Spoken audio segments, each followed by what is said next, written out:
Hello, you're on the Ruslan Belov channel, and today we'll discuss the situation in Ukraine as of April 30th, 2025. A lot has happened today. Before we begin, I'd like to sincerely ask you to subscribe to the channel. Your subscription helps the channel grow. Thank you to everyone who has already subscribed.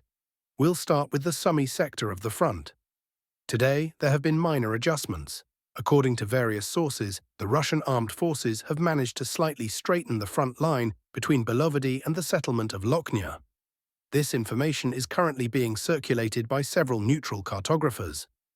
Moving on to the Gornal sector, there has also been minor progress toward the state border. Again, this information is primarily being shared by neutral cartographers. It appears that pockets of resistance from the Ukrainian armed forces remain in Kursk Oblast. It's possible that individual sabotage reconnaissance groups of the Ukrainian military are operating in Kursk Oblast, but these are definitely not regular army units, nor are they attempts to establish a foothold. Rather, these are likely efforts to slow down or halt the Russian army's advance deeper into Sumy Oblast. Next, we move to the Kupiansk sector, where a lot of important news is coming from. Regarding the northern Kupiansk sector, the map remains unchanged. Along the Oskol River, there have been no new developments. There is some objective control footage of strikes on Ukrainian armed forces, UAF positions near Kondrashovka, areas of potential offensive operations. But for now, the intensity of combat here isn't high enough to definitively say that the Russian army is planning a major offensive. However, the Lyman sector, or southern Kupiansk direction, is seeing a massive influx of geolocated footage. Let's start with the objective control footage from the past few days. The Russian side has been very active in targeting temporary deployment points of Ukrainian military units across the entire southern Kupiansk-Lyman direction. There's a lot of objective control footage showing destroyed bases and vehicle depots, all part of a simple goal: to facilitate the advance of Russian units between settlements, including places like Redkodub, Novaya, Lipovo, and of course the settlement called Zelenaya Dolina, Green Valley. As you can see, the map has changed. According to the Russian Ministry of Defense, today the West troop grouping has fully cleared and established control over the settlement of Novaya. This small village has seen high-intensity fighting over the past few days. Starting this morning, various adjustments were published, including by neutral cartographers and experts, indicating that as early as the morning of April 30th, 2025, the Russian armed forces managed to encircle the central part of Novaya. These were the early reports, but by midday the official MOD report confirmed that the settlement had been fully cleared. Apparently under threat of encirclement, Ukrainian units decided to retreat westward toward Redkodub and further toward the Nitris River to more favorable positions. Later, objective control footage was published showing the battle for Novaya, how the Russian army assaulted the settlement from multiple directions, destroyed strongholds, firing positions, and individual mortar crews, and how some UAF units surrendered. In the latest clips, several Russian soldiers can be seen raising Russian flags in different parts of the settlement. Based on this footage, we've fully marked Novaya as under Russian control. Additionally, objective control footage has emerged today, confirming the presence of Russian units on the very western outskirts of Lipovaya. So as we can see, the advance here is significant. Earlier this evening, reports emerged that after a brief operational pause, the Russian armed forces have launched assault operations toward the settlement of Redkodub.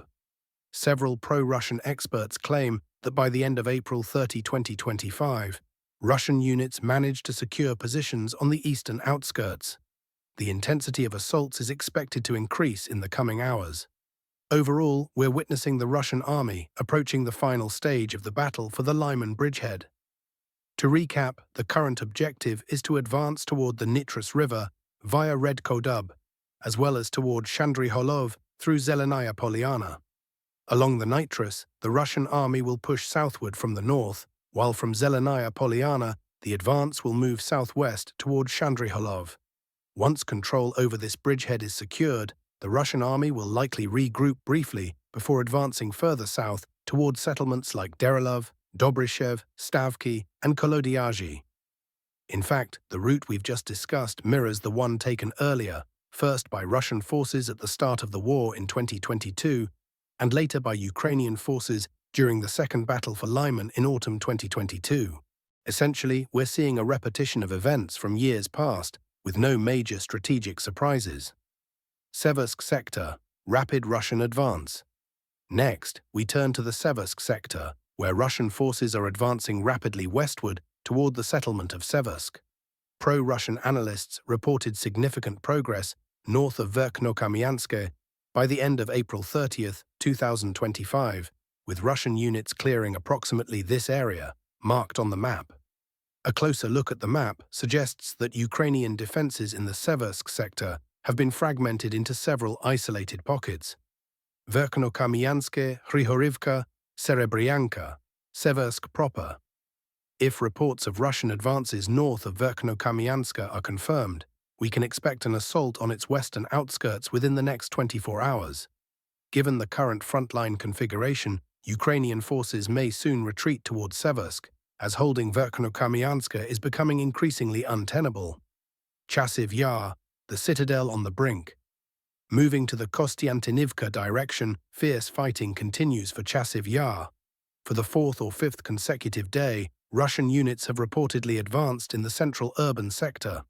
The citadel of Chasiv Yar is on the verge of collapse.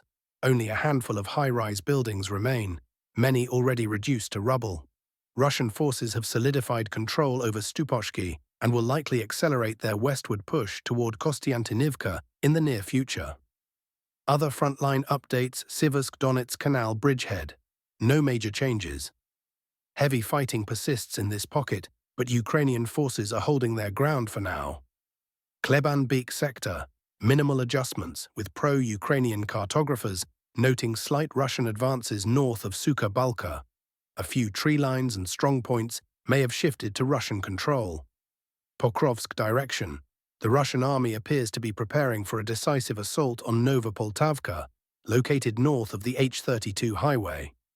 Objective control footage shows heavy airstrikes targeting Ukrainian positions in the settlement's northern and central districts, likely hitting Ukrainian FPV drone operator bases, which are critical for air defense and reconnaissance. The strikes were notably intense, suggesting ground assaults may follow soon. Additionally, Russian units are advancing along the railway line between Vidrogenia and Shevchenko in the Pokrovsk sector. This information has been confirmed by both independent cartographers and objective control footage. In the footage published by the Ukrainian side, Russian assault troops can be seen moving along the railway line, possibly coming under artillery fire. This episode was geolocated precisely in this area. Based on this objective control footage, we've made a slight adjustment to the map. We can see that the Russian army is gradually advancing further toward the settlement of Novukrainka. Here, we can observe Russian artillery units using multiple launch rocket systems, MLRS, to strike the outskirts of this settlement. It appears that high-intensity assault operations may begin here soon as well. Novopavlivka direction. Renewed offensive. Next, we move to the Novopavlivka direction. Today, several cartographers, pro-Russian, pro-Ukrainian, and neutral, noted further advances by Russian units aimed at bypassing the settlement of Kotlyarivka and entering the northern part of Troitske. For quite some time, this sector had been relatively quiet, with no significant movements or adjustments reported. However, today, footage and reports began emerging about the start of an offensive operation. To recap, the likely objective of the Russian army in this sector is to reach the administrative border between Dnipropetrovsk and Donetsk regions. Southern Donetsk direction. Brutal fighting for Bohdanivka. In the southern Donetsk direction, extremely heavy fighting continues for the settlement of Bohdanivka. The assault on this village, or rather attempts to secure a foothold in its southeastern part, has been ongoing for the past 2 to 3 weeks. So far, Russian forces have not managed to fully consolidate their positions there, though they are gradually advancing. Today, neutral cartographers reported minor progress in the fields between the settlements of Rozdolna and Rozliv. However, I must reiterate that there is still no confirmed information about Russian forces securing the southeastern part of Bohdanivka, despite some pro-Russian experts already making such claims. Zaporizhzhia sector. No major changes. On the Zaporizhzhia front, the situation remains unchanged. Russian aviation and artillery continue their operations. In the footage, we can see strikes on Ukrainian armed forces positions in the settlement of Huliai. Political developments. Ukraine expands mobilization. Now a few words on politics. Reports indicate that the Ukrainian parliament has registered a draft law called Contract 60+, meaning Kyiv now plans to conscript individuals well over 60 years old into the armed forces of Ukraine. Apparently, they expect a significant influx of recruits. Recall that a few weeks ago, the Contract 18+ law was passed. Another mobilization stream, so to speak. Additionally, today it was reported that most medical workers are being stripped of their draft exemptions, making them eligible for mobilization as well. In summary, over the past few days, Ukraine has added 4 new potential mobilization streams alongside forced and non-voluntary conscription. Contract 18 plus Contract 60 plus. Military Recruitment Center, TCC employees without combat experience. Virtually anyone deemed fit, regardless of prior service. Medical personnel. If all these measures are implemented, Ukraine could mobilize 100,000 to 150,000 people in a very short time frame, by the end of June. These individuals are already documented and easily identifiable, meaning the process could move quickly. This is a critical development, and above all, it signals plans for extremely high-intensity combat operations in the near future. Russia's potential next moves. North Korean troops? Separately, some Russian lawmakers have suggested that after operations in Kursk Oblast conclude, there is a high likelihood, and possibly even a desire, to deploy North Korean military units to another sector of the front. This would fall under Article 4 of the recently signed Comprehensive Strategic Partnership Agreement between Russia and North Korea. These hints from the Russian side are worth noting.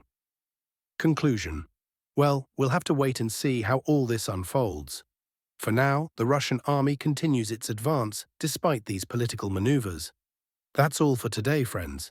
Thank you for watching. Don't forget to subscribe, like the video, and take care.